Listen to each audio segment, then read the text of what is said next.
Aqui dá para ver claramente a síndrome de Wallenberg, exatamente nessa região aqui.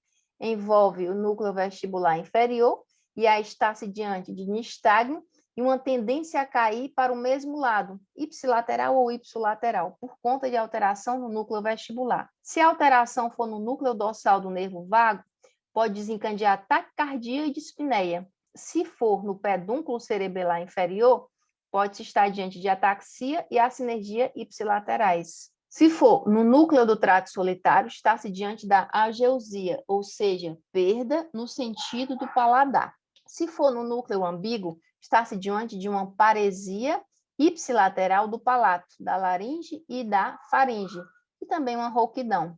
Se for alteração no núcleo do nervo coclear, há um déficit auditivo. Se for no núcleo do trato espinhal do trigêmeo, há uma analgesia e termoanestesia ipsilateral da face com reflexo corneano abolido. Se for um comprometimento na via simpática central, há a síndrome de Horner, ou seja, hipohidrose, vasodilatação facial ipsilateral. Se há um acometimento do trato espinocerebelar anterior, está-se diante de uma ataxia e hipotonia ipsilateral. Já o trato espinotalâmico lateral evidencia analgesia e termoanestesia do hemicorpo contralateral. Se houver um acometimento do trato tegmental central, há uma mioritmia palatina e faríngea. Na formação reticular, ou seja, no centro respiratório, os soluços. Se você está um pouquinho confuso nessas circunstâncias, você volta lá para vias aferentes e eferentes. Você vai ter um entendimento melhor. Cada um desses núcleozinhos está sendo mostrado aqui para você, para ficar mais claro. Aqui, a gente mostra para você, ó, as alterações evidenciadas aqui em cada um desses. Aqui nós temos, ó, os núcleozinhos, como lá em cima, mostrando aqui, ó. Isso aqui é o nono, que é o hipoglosso, e assim por diante.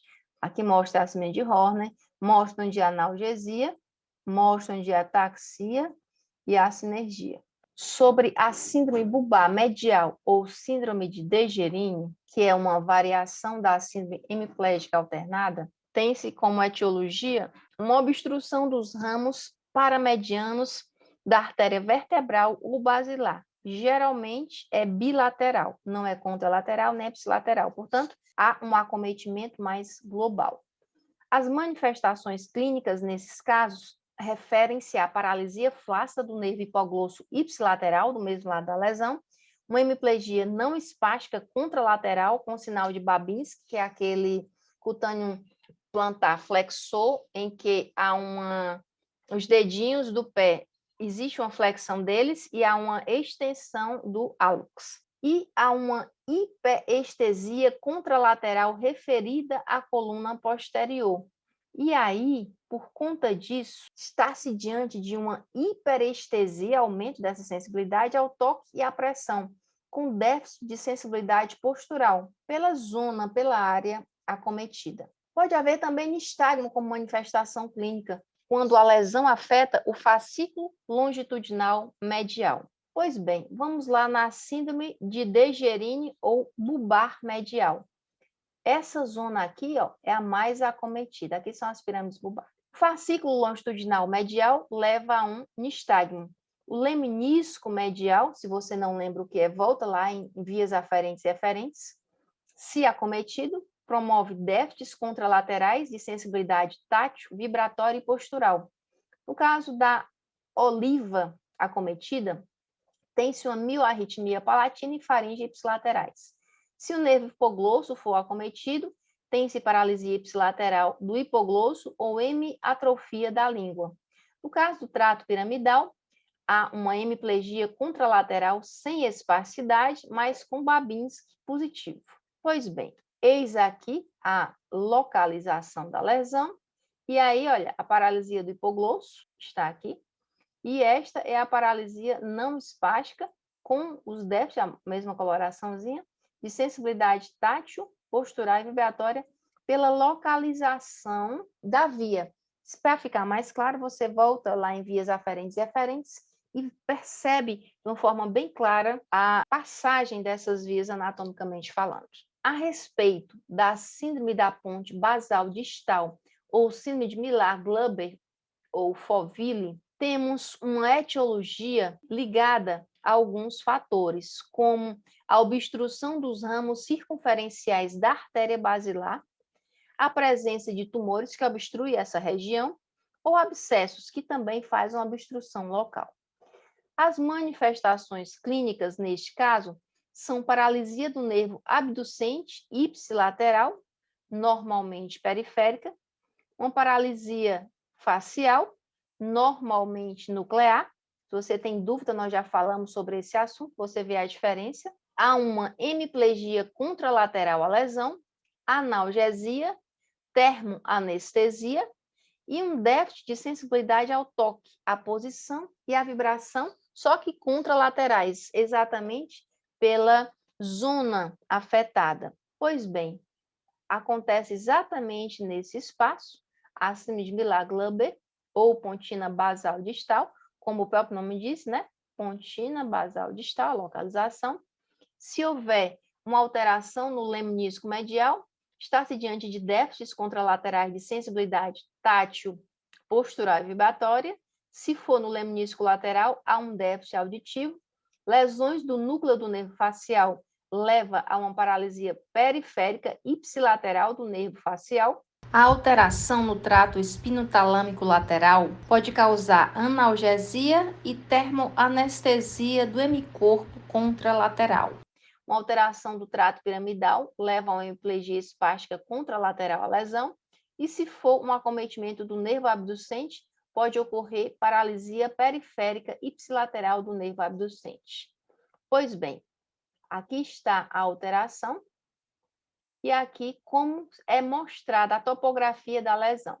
Olha a paralisia espástica, a paralisia flácida, o déficit de sensibilidade e a analgesia e termoanestesia mostradas. No que tange à síndrome do tegmento contínuo distal, as características principais de causa pode ser a obstrução dos ramos da artéria basilar aí presente, principalmente os ramos circunferenciais curto e longo, o que nos leva a algumas manifestações clínicas específicas por conta do local do acometimento, tais como paralisias ipsilaterais do nervo facial e do núcleo do nervo abducente, mais precisamente o fascículo longitudinal medial.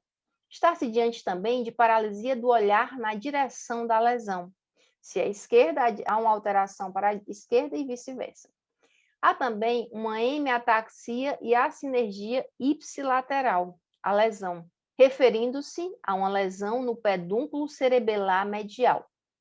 Pode também haver analgesia e termoanestesia contralaterais, se houver uma alteração do trato espinotalâmico lateral.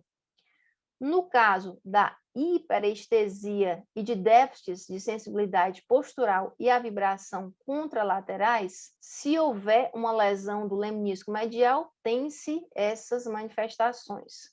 Mas pode também haver miorritmias palatina e faríngea do mesmo lado da lesão, em caso de alteração do trato tegmentar central. Pois bem, aqui está a região acometida na ponte e a explicação de cada uma das alterações. Vamos ler juntos? Senão vocês não vão ler sozinho, a imagem passa rápido. Vamos lá. Fascículo longitudinal medial acometido está-se diante de nistagmo, de paresia do olhar para o lado da lesão. Se for a lesão do lado direito, uma alteração para o lado direito e vice-versa. Por que essas lesões? Porque a zona de acometimento está aí localizada. Núcleo do nervo abducente, há uma paralisia nuclear ipsilateral do nervo abducente. Se houver uma lesão no pedúnculo cerebelar médio, está-se diante de uma hemiataxia, de tremor intencional, adiadoxinesia e disartria cerebelar. Só a diferença aqui do tremor intencional, por exemplo, você vai levantar uma xícara de café e levar à sua boca. Você tem essa intenção, então tremor nesse caso.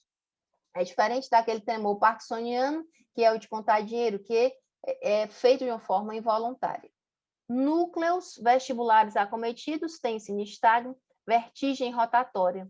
No caso da via simpática central, está-se diante da síndrome de Horner e de hipoidrose e vasodilatação ipsilateral. No caso da lesão do núcleo do trato espinhal do nervo trigêmeo, Tem-se analgesia e termoanestesia faciais ipsilaterais como características sintomatológicas. Na lesão do núcleo do nervo facial, se acometido, pode desenvolver paralisia nuclear ipsilateral do nervo facial, uma característica de atrofia. Nas lesões do trato tegumental central, pode-se estar diante de uma mioarritmia palatina e faringe ipsilaterais. No caso do trato espinocerebelar anterior acometido, as consequências clínicas são assinergia e hipotonia ipsilaterais. No acometimento do lemnisco lateral, por sua vez, pode estar-se diante de déficit auditivo. Já no caso do trato espino-talâmico lateral acometido, pode acontecer sintomatologicamente analgesia e termoanestesia do hemicorpo contralateral, porque é uma zona que cruza. No lemnisco medial, pode haver déficit de sensibilidade tátil, vibratória e postural do hemicorpo contralateral e ataxia, caso esta área esteja acometida.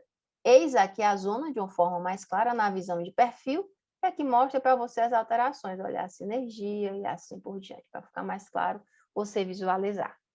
É isso aí, pessoal. Obrigada por assistirem a mais um vídeo e não se esqueçam de curtir as aulas, se inscrever no canal e indicar aos amigos.